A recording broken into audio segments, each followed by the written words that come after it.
নিষিদ্ধ চাওয়া লেখিকা আফরোজা পর্ব ৭৮-৭৯-৮০। ইহানা, আল্লাহ হয়তো পরীক্ষা করছে, একদিন সব কিছু ঠিক হয়ে যাবে, চিন্তা করিস না।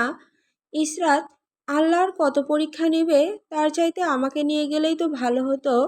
ইহানা চোখের পানি মুছতে মুছতে বলল, এমন কথা বলতে হয় না, দেখবে একদিন আমাদের ঘর আলোকিত করে ফুটফুটে রাজকুমার আসবে। হুরাইয়া চৌধুরী কেবিনে ঢুকতে ঢুকতে বলল, কেন, রাজকুমারী আসলে সমস্যা কোথায়? ইসরাতের মতো একটা লক্ষ্মী রাজকুমারী লাগবে আমার। ইসরাত এসব কথা নিতে পারছে না, বাঁধ ভাঙা কান্নায় ভেঙে পড়ল। হুরাইয়া চৌধুরী অনেক স্ট্রং একজন মহিলা, ভেতর থেকে ভেঙে গেলেও কখনো প্রকাশ করে না।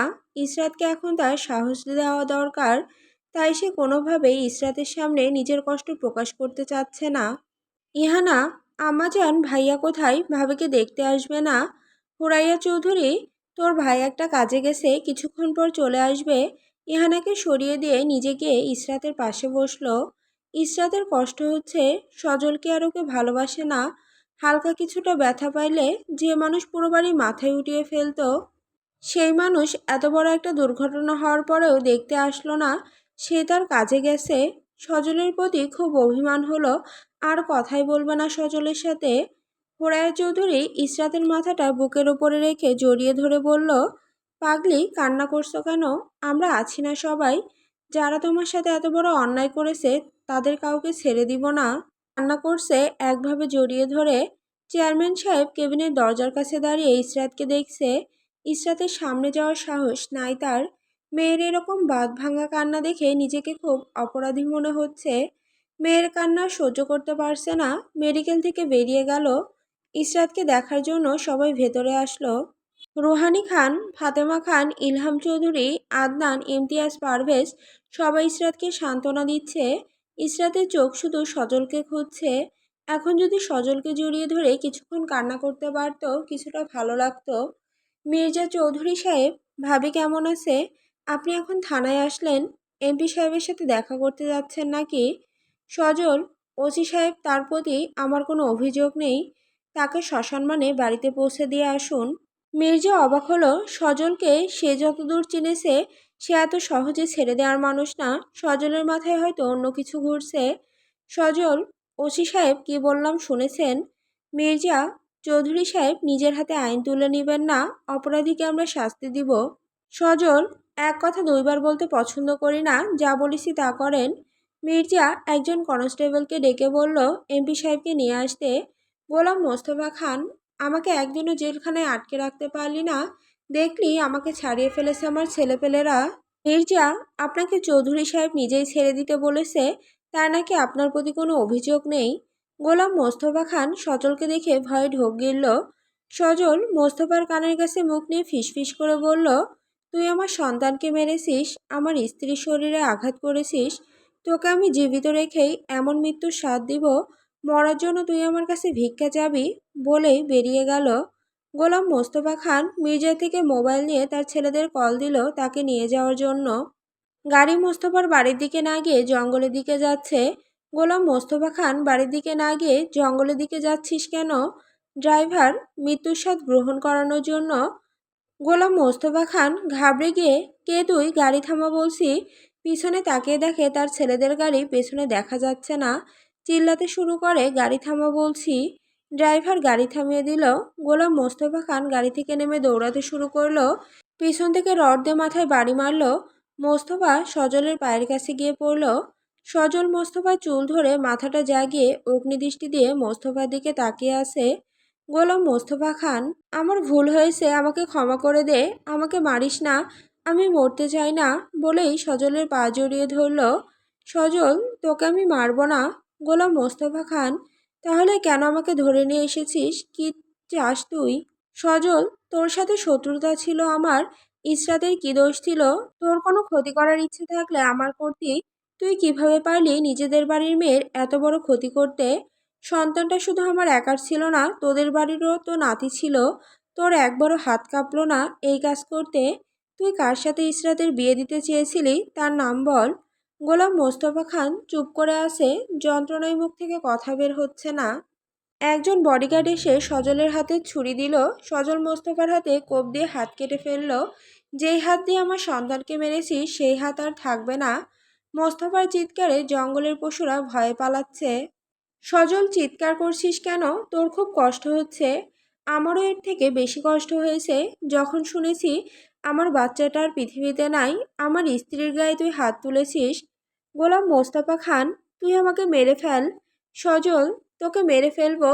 তার আগে বল, ইসরাতকে কার সাথে বিয়ে দিতে চেয়েছিলি? গোলাম মোস্তফা খান, চৌকিদারের বড় ছেলে ইরফানের সাথে। সজল মোস্তফা দুই পা বাড়ায়, কোপ মেরে পা দুইটা কেটে ফেলল। মোস্তফার চিৎকারে পুরো জঙ্গল কাঁপছে, পাখিরা উড়ে উড়ে আকাশে চলে যাচ্ছে, বনের পশুরা পালাচ্ছে। সজল, হাত কেটেছি কেন জানিস? এই হাত দিয়ে আমার বউকে ওষুধ খাইয়ে আমার বাচ্চাটাকে মেরে ফেলেছিস। পা দুইটা কেটে দিয়েছি কেন জানিস? এই পা দিয়ে তুই আমার স্ত্রীর পেটে লাথি মারছিস তাই। তোকে আমি মারবো না, মৃত্যুর আগ পর্যন্ত তুই এভাবে বেঁচে থাকবি। এটাই হলো তোর জন্য বড় শাস্তি। এই, তোরা ওকে নিয়ে যা মেডিকেলে, ভালো মতন চিকিৎসা করে বাড়ি পাঠিয়ে দিস। বলেই সজল গাড়িতে উঠে চলে গেল। তামান্না এসেছে জামালকে আর ইসরাতকে মেডিকেলে দেখতে। ইসরাতের সাথে দেখা করে কথা বলা শেষে এখন জামালের কেবিনে আসলো। জামালের কেবিনে আদনান, ইমতিয়াজ, পারভেজ জামালের সাথে বসে বসে কথা বলছে। আদনান, আরে ভাবি আসুন, জামাল আপনার কথাই বলছিল। জামাল বলছে ও যদি মারা যেত তাহলে আপনার কি হতো? এত অল্প বয়সে আপনি বিধবা হয়ে যেতেন। জামাল, এই শালা, এই কথা আমি কখন বললাম? তামান্না, আপনার কথা পান্তা ভাতের ছাতা। আপনার কথা যে বিশ্বাস করবে সে দিনে দুপুরে খয়রাত করবে। ইমতিয়াজ, ভাবি আপনার এই কথাটা আমার অনেক ভালো লেগেছে। আমার তো বড় ভাই, তাই কিছু বলতে পারি না। আপনারা বলেন সেটা শুনেই আমি সন্তুষ্ট হই। আদনান ইমতিয়াজের কান মোচ দিয়ে ধরে বলল, বেশি বাল পাকনা হয়েছিস দেখেই তো জেল খেটে এসেছিস 3 দিন। ভাবি যদি তোর নামে মিথ্যা সাক্ষী দিত এতক্ষণে ফাঁসির রায় হয়ে যেত তোর, বুঝলি শালা। ইমতিয়াজ, আমাকে যদি ফাঁসির মঞ্চেও তারা নিয়ে যেত, সেখান থেকে সজল ভাইয়া আমাকে নিয়ে আসতো, সেটা আমি জানি। আদনান, সর্বপ্রথম আমি তো তোদের খোঁজ সজলের কানে দিলাম। ইমতিয়াজ, খবর দিয়ে অনেক বড় উপকার করে ফেলেছেন। এখন কি আপনাকে খবরের পত্রিকায় দেখাতে বলবো? জামাল, তোরা সবগুলো আমার কেবিন থেকে বের হ। তোদের বকবক আমার আর সহ্য হচ্ছে না। আদনান, এখন তো আর আমাদের সহ্য হবে না। ভাবি এসেছে না, তাই আর আমাদের চিনছিস না। জামাল, যাবি এখান থেকে? শালা সারাদিন শুধু আজে বাজে কথা বলিস। আদনান, ভাবি আমার বন্ধুটাকে আপনার হাতে তুলে দিয়ে গেলাম। অসুস্থ বন্ধুটার খেয়াল রাখেন, আবার এমন খেয়াল রাখতে যায়েন না যে আমার বন্ধুটারও অসুস্থ হয়ে যায়। লুতুপুতু ভালোবাসার থেকে আবার গুতুগুতু ভালোবাসা করতে যাইয়েন না। জামাল, শালা বদমাইশ, যা। ওরা সবাই কেবিন থেকে বেরিয়ে গেল। জামাল, পক্ষী, আমার কাছে আসো, দূরে কেন দাঁড়িয়ে আছো? তামান্না জামালের পাশে বসে কান্না করতে করতে জামালের মাথায় হাত বুলাতে লাগলো। জামাল, এত সময় তো ভালোই ছিলা, কাছে এসে কান্না করছো কেন? জামালের যেখানে ছুরি ঢুকেছে সেখানে ব্যান্ডেজ করা। তামান্না ব্যান্ডেজের উপর দিয়ে হালকা চুমু খেয়ে বলল, আপনি মেডিকেলে এই কথা শুনে আমার কি অবস্থা হয়েছিল আপনি জানেন? আমার নিঃশ্বাস বন্ধ হয়ে গিয়েছিল। নিজের প্রতি একটু খেয়াল রাখতে পারেন না? সাবধানে চলতে পারেন না? আমার তো আপনি ছাড়া আর কেউ নেই। বাবা মা সব হারিয়েছি জন্মের পর। অনাথ আশ্রমে বড় হয়েছি। কলেজে ওঠার পর আপনাকে পাইছি। সেই আপনাকে নিয়েই বেঁচে আছি। আপনার যদি কিছু হয়ে যেত আমি নিজেকে নিজে শেষ করে দিতাম। জামাল, হুস হুস, এমন কথা দ্বিতীয়বার মুখে আনবে না পক্ষী। ভালোবাসি তো, আপনাকে নিজের থেকে বেশি ভালোবাসি। তামান্না, আপনাকেও আমি অনেক ভালোবাসি। জামাল, আমার চোখে জানি কি গিয়েছে, দেখো তো আমার চোখে জ্বালাপোড়া করছে। তামান্না দেখতে লাগলো যে জামালের চোখে কি গেছে। জামাল এক হাত দিয়ে তামান্নার মাথা চেপে ধরে ঠোঁটে ঠোঁট ডুবিয়ে দিল। কেবিনের দরজা খুলে একজন নার্স জামালকে ইনজেকশন দেওয়ার জন্য আসলো। দরজা খোলার আওয়াজ শুনে জামাল তামান্নাকে ছেড়ে দিল। তামান্নাকে হুট করে ছেড়ে দেওয়ার কারণে তামান্না সিটকে নামায় পড়ে গেল। তামান্না জামালের দিকে রাগ নিয়ে তাকিয়ে আছে। জামাল দুষ্টু হাসি দিয়ে, সরি পক্ষী। ইসরাত বালিশে মুখ গুজে কান্না করছে, মনটা খুব ছটফট করছে সজলের জন্য। মানুষটা কি আর আমাকে ভালোবাসে না? 3 দিনের দূরত্বে আমাকে ভুলে গেল। তার ভালোবাসা এত ঠুনকো, যার জন্য আমি এত কষ্ট যন্ত্রণা সহ্য করলাম। সেই মানুষটা একবার আমাকে দেখতে আসলো না। এত নিষ্ঠুর আপনি কেমনে পারলেন? আমার কাছে না এসে থাকতে। এই মুহূর্তে আপনাকে আমার পাশে দরকার, সেই আপনি আমার কাছে নাই। ইসরাতে সজলের প্রতি খুব অভিমান হচ্ছে, বুকের ভেতর তীব্র যন্ত্রণা করছে। সজল কেবিনের দরজা খুলে ভেতরে ঢুকে দেখে ইসরাত বালিশে মুখ গুজে কান্না করছে। ভেতরে ঢুকে দরজা লক করে দিল। সজল ইসরাতের পাশে গিয়ে বসলো। ইসরাতের নাকে সজলের শরীরের পারফিউমের ঘ্রাণ আসতে। সজল ক্লাইভ ক্রিস্টান পারফিউম ব্যবহার করে। তার তীব্র সুগন্ধ, হট এবং আকর্ষণীয় সুগন্ধযুক্ত এই পারফিউমে উষ্ণ এবং গভীরতা বাড়ায় শক্তিশালী সুগন্ধ। ইসরাত, খুব জঘন্য লোক আপনি, খুব বাজে মানুষ। আমার নাকে এখনো তার শরীরের ঘ্রাণ লেগে আছে। আল্লাহ, এই বাজে লোকের কথা কেন বারবার আমার মনে পড়ছে। তাকে আমি ভুলে যেতে চাই। যে আমাকে ভালোবাসে না, তাকে আমার দরকার নেই। আল্লাহ, আমার মন থেকে তাকে উঠিয়ে নিয়ে যাও। সজল ইসরাতকে পেছন থেকে শক্ত করে চেপে ধরে। কাকে দরকার নাই? ইসরাত, আল্লাহ, আমি এখনো তাকে অনুভব করতেছি। আমাকে সে জড়িয়ে ধরে আছে, তার কণ্ঠ শুনতে পাচ্ছি। আল্লাহ, আমার সাথে কেন এমন হচ্ছে? আমি জেগে জেগে স্বপ্ন দেখছি। সজল ঠোঁট বাঁকিয়ে হাসছে। উফ চন্দ্রমুখী, তুমি কোনো স্বপ্ন দেখছো না, আমি তোমার কাছেই আছি। ইসরাত এবার বুঝতে পারলো কোনো স্বপ্ন দেখছে না। মাথাটা জাগিয়ে সজলকে দেখে। সজলের বুকে ধাক্কা দিয়ে সজলের থেকে দূরে সরে গেল। সজল বুকে হাত দিয়ে, উফ, ব্যথা জায়গায় তুমি আবার ব্যথা দিয়েছো। আহ আহ, কে কোথায় আসো? আমাকে বাঁচাও, আমার বউ আমাকে মেরে ফেললো। ইসরাত ঘাবড়ে গেল। সজলের কাছে গিয়ে কোথায় ব্যথা পেয়েছেন, কিভাবে ব্যথা পেয়েছেন? সজলের শার্ট দিয়ে নিজের চোখের পানি মুছতে মুছতে সজলের বুকে আলতো হাতে দেখতে লাগলো কোথায় ব্যথা পেয়েছে। সজল খপ করে ইসরাতকে জড়িয়ে ধরল। ইসরাত, ছাড়ুন বলছি, আমাকে একদম ছোবেন না। বুঝেছি আপনার শয়তানি, মিথ্যাবাদী, ছাড়ুন বলছি আমাকে। ইসরাত নিজেকে ছাড়ানোর চেষ্টা করছে।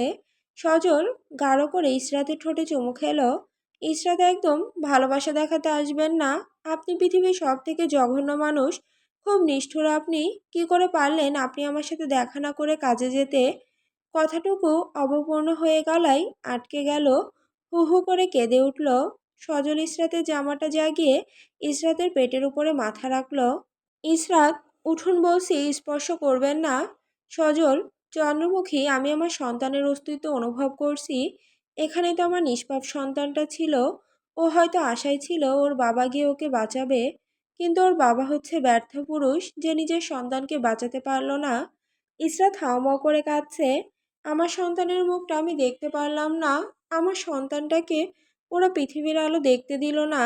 সজল ইসরাতের পেটে হাত বুলাতে বুলাতে চুমু খাচ্ছে। ইসরাত, বেরিয়ে যান কেবিন থেকে। এত সময় যে জরুরি কাজ করছিলেন, এখন গিয়ে আবার সেই কাজ করেন। আমার কাছে আপনার থাকতে হবে না। সজল ইসরাতের বুকে মাথা রেখে বলল, আমাকে জড়িয়ে ধরো চন্দ্রমুখী। ইসরাত, আমি কি বলেছি আপনার কানে যায় না?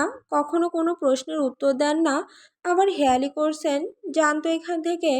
সজল ইসরাতের কপালের সাথে কপাল ঠেকে, চন্দ্রমুখী, আমাকে দূরে সরিয়ে দিচ্ছ। সন্তানহারা বাবা আমি। তোমার ঠোঁটের কাটা দাগ দেখে আমার হৃদয় ছিন্ন ভিন্ন হয়ে যাচ্ছে। বলে ইসরাতের ঠোঁটে আলতো করে চুমু দিল। ইসরাত সজলের বুকে ধাক্কা দিয়ে, আগে আমার প্রশ্নের উত্তর দিন, আপনি কোথায় ছিলেন? সজল, একটা মেয়ের সাথে প্রেম করতে গিয়েছিলাম। তুমি তো তোমার কাছে আসতে দাও না, আদর করতে দাও না, চুমু খেতে দাও না, ধরতে গেলেই বাহানা শুরু করে দাও। মেয়েটা অনেক সুন্দর, তার সাথে প্রেম করব। ইসরাতের শরীরে যতটুকু জোর ছিল সবটুকু জোর দিয়ে সজলের বুকে কামড় বসিয়ে দিল। সজল, আহ আহ আহ, চন্দ্রমুখী, ব্যথা পাচ্ছি, ছাড়ো। ইসরাত ছাড়ছেই না, আরো জোরে জোরে কামড় দিতে লাগলো। সজল ব্যথা সহ্য করতে না পেরে ইসরাতের স্থানে জোরে চাপ দিল। ইসরাত ব্যথায় উফ করে উঠে সজলের দিকে তাকালো। সজল এই সুযোগে ইসরাতের ঠোঁট আঁকড়ে ধরল। 20 মিনিট পর ইসরাতকে ছেড়ে দিয়ে কপালের সাথে কপাল, নাকের সাথে নাক, ঠোঁটের সাথে ঠোঁট লাগিয়ে জোরে জোরে শ্বাস নিচ্ছে।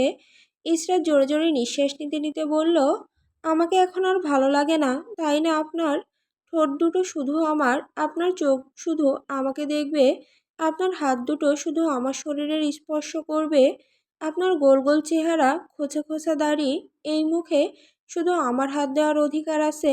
আপনার বুকে শুধু আমার অধিকার। এই বুকে শুধু আমি ঘুমাবো। যদি অন্য কারো ছায়াও আপনার পাশে দিয়ে যায়, সেই ছায়াকে আমি আগুন দিয়ে পুড়িয়ে দেব। বলেই সজলের বুকে ঘুষি মারতে শুরু করলো।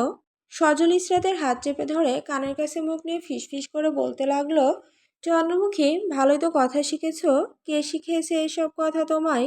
3 দিন আমার থেকে দূরে থেকেই এত কথা শিখে গিয়েছ। ইসরাত ফুপিয়ে ফুপিয়ে কাঁদতে লাগলো। সজল, চোখের ভিতরে কি পানির ট্যাঙ্কি আছে নাকি? কিছু বলার আগে কান্না শুরু করো। ইসরাত, আপনি তো আমাকে ছাড়া বেশ ভালোই ছিলেন, একটু দূরে যেতে পারিনি, আবার প্রেমও করা শুরু করে দিয়েছে। সজল ঠোঁট দুটো চেপে হাসছে।